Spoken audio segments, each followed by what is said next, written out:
दोस्तों good evening. जो कहा वो हुआ, जो एनालिसिस की वो 100% सही साबित हुई। जी हाँ दोस्तों, मुझे पता है आपके चेहरे पर खुशी है, आप काफी खुश हैं क्योंकि आपको भी पता था क्या चर्चा हुई थी हमारी कि कल मार्केट वापसी करेगा, यानी आज के बारे में अच्छे दिन आने वाले हैं, घबराना नहीं है। और उस वक्त जब सुबह डाउ जोन्स गिरा हुआ, नैस्डैक अमरीकी बाजार 3% गिरा हुआ, हांगकांग 500 पॉइंट गिरा हुआ, फिर भी मैंने कहा आज बाउंस बैक आएगा भाई, पक्का बाउंस बैक आने वाला है। और आपको बार बार टेलीग्राम पर भी बताया। और उसके बाद तो फिर क्या हुआ, आपने देखा ही जो जलवा।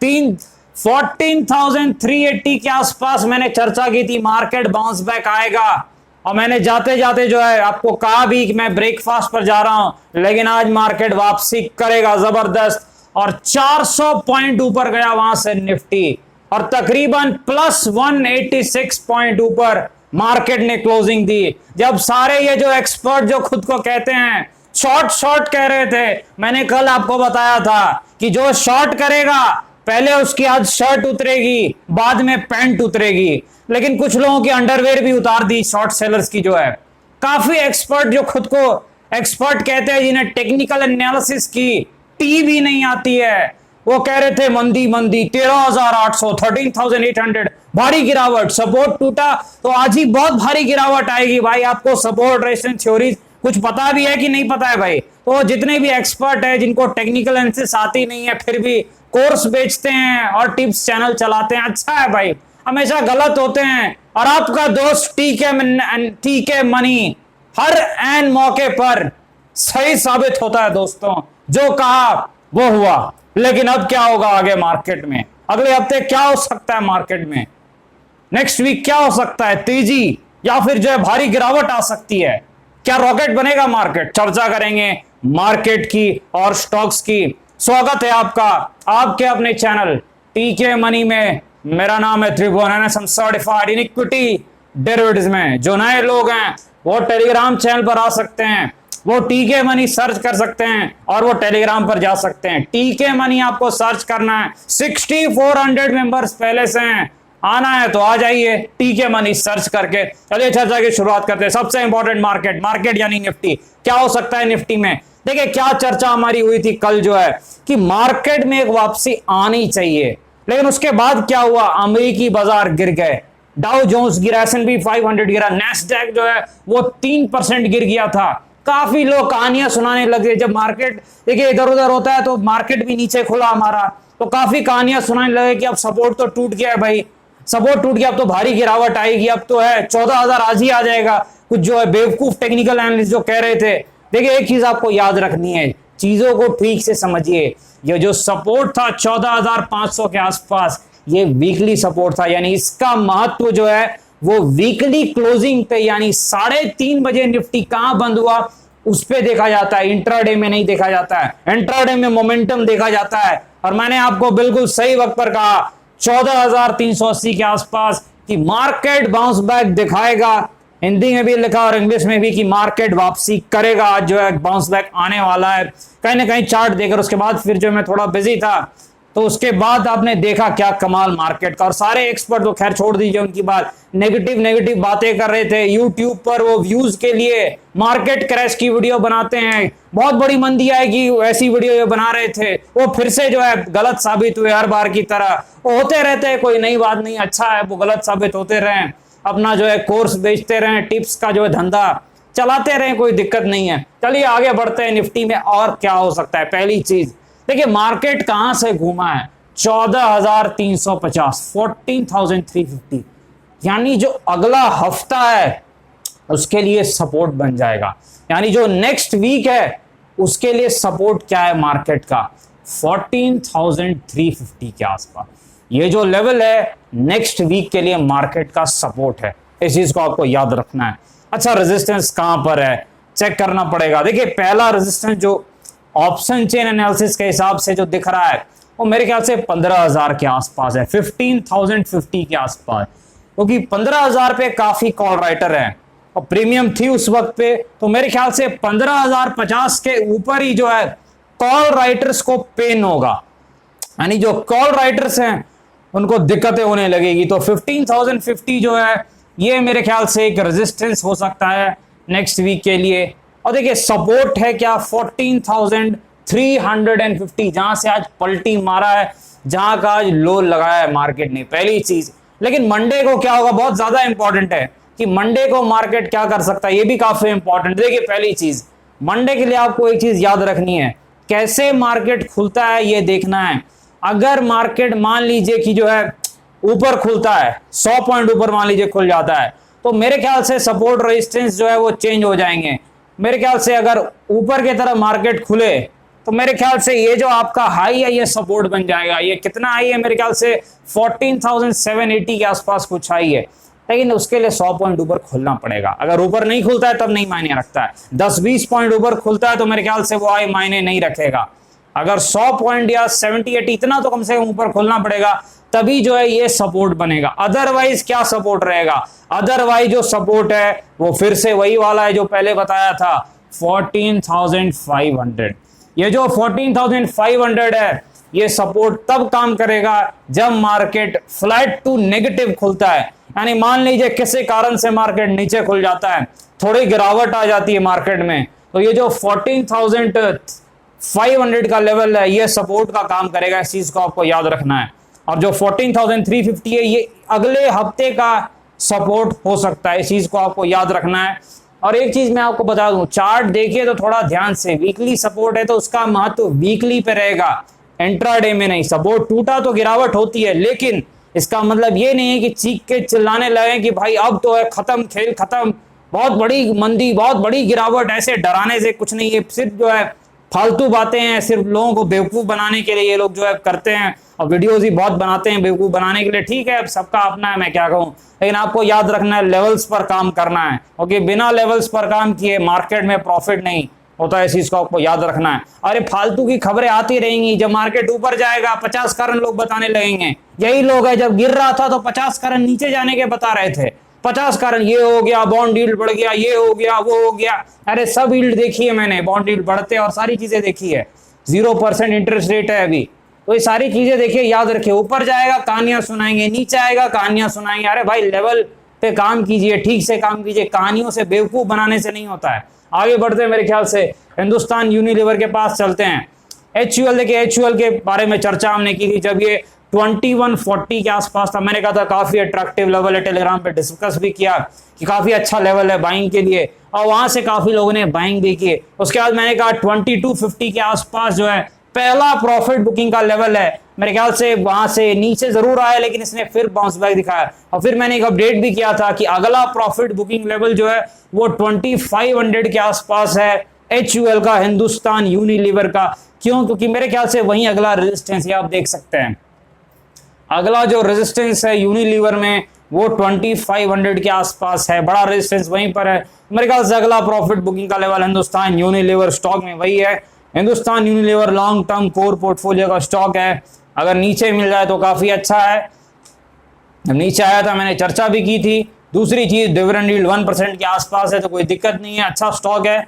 बस सही भाव पे किसी भी स्टॉक को लेने में फायदा होता है, अदरवाइज आप दुनिया का सबसे अच्छा स्टॉक ले लीजिए फिर भी आपको शॉर्ट टर्म में पेन होगा, ये चीज याद रखिएगा। तो यूनिलीवर जो है मेरे ख्याल से अगला रेजिस्टेंस 2500 के आसपास ही होना चाहिए, तो मेरे ख्याल से इस चीज को आप ध्यान जरूर रखिएगा। आगे बढ़ते हैं, आरती ड्रग्स के पास चलते हैं। आरती ड्रग्स मेरे ख्याल से रॉकेट बन गया है। आज कुछ मेरे ख्याल से न्यूज थी बाय बैक को लेके कि 1000 के प्राइस पर बाय बैक है। अब देखना होगा बाय बैक में आप कितने शेयर्स टेंडर कर सकते हैं, क्योंकि उस हिसाब से ही मेरे ख्याल से अगली चाल इसमें आनी चाहिए। आरती ड्रग्स में फंडामेंटली तो एक स्ट्रॉन्ग स्टॉक है, इसमें कोई दिक्कत नहीं है। मेरे ख्याल से बाई बैक में कितना आप दे सकते हैं शेयर्स, 5%, 10%, 2%, वो काफी कुछ डिपेंड करता है अगली चाल के लिए। तब तक सपोर्ट रेजिस्टेंस देख लेते हैं। देखिए मेरे ख्याल से जो सपोर्ट है वो मेरे ख्याल से 650 के आसपास इसका सपोर्ट है, 650 के आसपास आरती ड्रग्स का सपोर्ट है। और मेरे ख्याल से जो रेजिस्टेंस इसका बहुत बड़ा रेजिस्टेंस है वो तो मेरे ख्याल से 900 के आसपास ही है। बाई बैक की प्राइस कुछ 1000 के आसपास थी, बड़ा रेजिस्टेंस वहीं आसपास है, 1000 के आसपास बड़ा रेजिस्टेंस है। आप देखिए ये जो है ये बड़ा रेजिस्टेंस है 1000 के आसपास आरती ड्रग्स के लिए। फंडामेंटली स्ट्रॉन्ग स्टॉक है, कोई दिक्कत नहीं है। बाय बैक का आप देख लीजिए कि कितने शेयर टेंडर कर सकते हैं, वो सारी जो टेक्निकल पेचीदगियां हैं वो सारी चीजें आप एक बार जो है समझ लीजिए। आगे बढ़ते हैं, लुपिन फार्मा के पास चलते हैं। देखिए फार्मा स्टॉक्स आज नहीं चले, मार्केट चला लेकिन फार्मा क्षेत्र के शेयर्स उतने दौड़े नहीं है आज। ठीक है, लुपिन के लिए सपोर्ट से इसने एक बाउंस जरूर दिखाया है, 978 के आसपास इसका सपोर्ट था। देखिए वहीं से एक बाउंस बैक आया है लुपिन में। अब देखिए अगर ये सपोर्ट बच जाए तो मेरे ख्याल से लुपिन आपको 1100 के स्तर दिखा सकता है। सपोर्ट बचेगा तभी, सपोर्ट टूटेगा तब तो फिर ये शॉर्ट टर्म में नेगेटिव हो जाएगा। फंडामेंटली लुपिन एक अच्छी कंपनी है, लॉन्ग टर्म कोर पोर्टफोलियो का स्टॉक है, हाई क्वालिटी मैनेजमेंट है, अच्छी कंपनी, इसमें कोई शक नहीं है। जो बड़ा सपोर्ट है लुपिन का, बड़ा सपोर्ट मैं इसलिए बताता हूं कई बार पैनिक में या कुछ बैड न्यूज में गिरावट आती है और बड़ा सपोर्ट आ जाता है, तो मेरे ख्याल से ध्यान रखिए 850 के आसपास, 850 के जो आसपास है लुपिन फार्मास्यूटिकल्स का बड़ा सपोर्ट है। चार्ट पर जो है काफी इसमें काम भी किया है, मैंने ट्रेड किया है, इन्वेस्ट किया है, तो मेरे को चीजें याद भी है लुपिन फार्मास्यूटिकल्स की। तो 850 के आसपास सपोर्ट है लुपिन का, 1100 रेजिस्टेंस है लुपिन का। अगर एकदम करीब का सपोर्ट कोई ट्रेडर है वो देखना चाहते हैं, मेरे ख्याल से 978 के आसपास वो सपोर्ट है जो ट्रेडर देख सकते हैं। आगे बढ़ते हैं, मेरे ख्याल से ईज माई ट्रिप, ये जो नई कंपनी आई है भाई आईपीओ लिस्टिंग, मेरे ख्याल से जो है ईज माई ट्रिप के लिए एक चीज देखिए, ईज माई ट्रिप कंपनी तो अपने क्षेत्र में ठीक है लेकिन काफी कुछ जो है निर्भर करता है लॉकडाउन पर। अगर मान लीजिए जो है लॉकडाउन रिलेटेड चीजें रहती है, कहीं ना कहीं कोविड जो है कुछ और समय तक रहता है हमारे बीच में, तो मेरे ख्याल से कहीं ना कहीं थोड़ा बहुत तो जरूर दिक्कत रहेगा। लेकिन कंपनी अच्छी है, ismytrip.com जो है अच्छी कंपनी है। इनका जो रेवेन्यू मैंने डिस्कस भी किया था आईपीओ के वक्त, जो है मेरे ख्याल से टिकट बुकिंग से ज्यादा इनकी जो है रेवेन्यू कलेक्शन है, तो मेरे ख्याल से ठीक है। लेकिन आपको सपोर्ट रेजिस्टेंस ज्यादा बनते नहीं, जो नए स्टॉक है उसमें ज्यादा सपोर्ट रेजिस्टेंस कुछ होता नहीं है, क्योंकि सिर्फ प्राइस एक्शन देकर आप कुछ सपोर्ट रेजिस्टेंस बोल सकते हैं। तो अगर आप मुझसे पूछे सपोर्ट क्या है तो 188 सपोर्ट है। क्यों? क्योंकि सिर्फ और सिर्फ प्राइस एक्शन के हिसाब से, क्योंकि इसके लंबे चार्ट तो है नहीं, एक दिन तो हुआ ही है स्टॉक को आए हुए, तो मेरे ख्याल से 188 के आसपास जो है वो सपोर्ट है। और मेरे ख्याल से जो रेजिस्टेंस है, हाई जो था वही रेजिस्टेंस का काम करेगा। मेरे ख्याल से 230 के आसपास जो है इसका रेजिस्टेंस है, 225 टू 230 जो है, 225 to 230 is the resistance for ismytrip.com share. Support कहां पर है? मेरे ख्याल से 100 जो है 88 जो लो है वही सपोर्ट इस वक्त रहेगा। लेकिन नए स्टॉक में सपोर्ट रेजिस्टेंस बहुत जल्दी जो है बदलते हैं, बहुत जल्दी बदलते हैं, क्योंकि नया स्टॉक है, ये धीरे धीरे जो है चीजें जो है यहाँ पर बदलेंगी। आगे बढ़ते हैं, काफी दिनों बाद यस बैंक, काफी ज्यादा मांग थी आपकी यस बैंक को वापस लाया जाए, एनालिसिस में आ गया भाई यस बैंक, काफी गिर गया भाई यस बैंक, ये तो 14 रुपीज तक चला गया था, लेकिन आज अच्छी चाल दिखाई है मार्केट के साथ। यस बैंक भी जो है बाउंस बैक दिखा चुका है। देखिए यस बैंक का जो सपोर्ट है ये 15 रुपीज के आसपास है, तो ये सपोर्ट के आसपास ही बंद हुआ है, हल्का सा नीचे है तो आप मानिए कि चलिए सपोर्ट पे ही बंद हुआ है, तो अभी 50-50 आप मान सकते हैं। देखिए यस बैंक के लिए अगर ये 15 का सपोर्ट होल्ड करता है तब तो मेरे ख्याल से जो रेजिस्टेंस रहेगा इसका 17 के आसपास, 17। लेकिन सपोर्ट ब्रेक होता है तो बड़ा सपोर्ट जैसा मुझे याद है, देखने की जरूरत भी नहीं है, 12 रुपीज के आसपास है। तब क्या हो जाएगा, एक दायरा बन जाएगा 12 से लेके 17-18 तक। 12 जो है वो इसका सपोर्ट जोन बन जाएगा, 17-18 जो है वो यस बैंक का जो है रेजिस्टेंस जोन बन जाएगा। चीजें काफी बदली है, यस बैंक में काफी सुधार हुआ है नए मैनेजमेंट के आने के बाद, कहीं ना कहीं काफी अग्रेसिव है, कासा रेशियो को बढ़ाने के लिए भी जो है अच्छा काम कर रहे हैं, लेकिन टेक्निकली जो है थोड़ी गिरावट आ रही है और बैंकिंग शेयर थोड़े दबाव में मैंने देखा, और भी कुछ बैंक जो है गिरावट दिखा रहे हैं, फेडरल बैंक ये, तो कहीं ना कहीं याद रखना है आपको 15 एक इंपॉर्टेंट लेवल है। और मेरे ख्याल से अगर ब्रेक डाउन हो जाता है क्लियर तो फिर आपको 12 भी एक बड़ा सपोर्ट है यस बैंक के लिए, और उसके बाद जो है रेंज बन जाएगा 12 से लेके 17 का। आगे बढ़ते हैं, आलोक इंडस्ट्रीज के पास चलते हैं। देखिए आलोक इंडस्ट्रीज में भी आज गिरावट आई है, लेकिन एक अच्छी चीज हुई है, मेरे ख्याल से हथौड़ा बना है, एक बाउंस बैक जरूर आज आया है, काफी गिरावट हुई है, लेकिन एग्जैक्ट सपोर्ट पे क्लोज देने में कामयाब रहा है। जो 20 रुपीज के आसपास का जो सपोर्ट था वहीं आसपास इसकी क्लोजिंग है। ये गिरा जरूर था, जब मार्केट में गिरावट आई थी तो ये गिरा जरूर था, काफी गिरावट आई थी, 19 रुपीज तक चला गया था, पर क्लोजिंग इसने सपोर्ट के आसपास दिए, सपोर्ट को नहीं तोड़ा है। दूसरी चीज, आज एक चीज हुई जरूर है, वॉल्यूम ज्यादा हुए हैं, 3 मिलियन के आसपास, 30 मिलियन के आसपास वॉल्यूम है, यानी 3 करोड़ के आसपास के वॉल्यूम है, ज्यादा वॉल्यूम है। कुछ लोग कह रहे थे क्या फ्यूचर रिटेल की खबर का असर इस पर पड़ेगा? मुझे तो नहीं लगता कि फ्यूचर रिटेल और इसकी कोई खबर का कोई असर पड़ेगा, क्योंकि जब फ्यूचर रिटेल की पॉजिटिव खबर भी आती थी तो इस पर कोई असर नहीं पड़ता था, तो नेगेटिव खबर का भी असर जो है नहीं पड़ना चाहिए, ऐसा मेरा इस वक्त अंदाजा है। क्योंकि फ्यूचर रिटेल एक अलग इशू है, वो जो मामला थोड़ा कोर्ट में है, काफी चीजें वहां पर डील को लेके पेचीदगी है, इसका उससे कोई कोरिलेशन मुझे इस वक्त पर नहीं दिखता है। मेरे ख्याल से जो 20 है यही सपोर्ट है, इंपॉर्टेंट लेवल है जहां ये क्लोज कर रहा है। आप देख सकते हैं 20 जो है सपोर्ट है, रेजिस्टेंस जो है वो 22.5 के आसपास है। मार्केट की गिरावट ने इसमें भी जो है काफी अपनी बढ़त गवा दी। 22.5 रेजिस्टेंस है, 20 के आसपास सपोर्ट है। कहीं ना कहीं आज वॉल्यूम ज्यादा हुए हैं, एवरेज से 3 गुना ज्यादा वॉल्यूम में है। तो इंपॉर्टेंट है, आज का जो लो है वो काफी इंपॉर्टेंट रहेगा, अदरवाइज थोड़ी दिक्कत हो सकती है।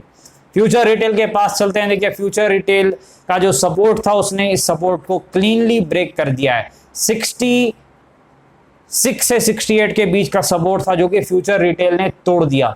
अच्छा, कुछ न्यूज थी इस कारण इसने सपोर्ट को तोड़ा है।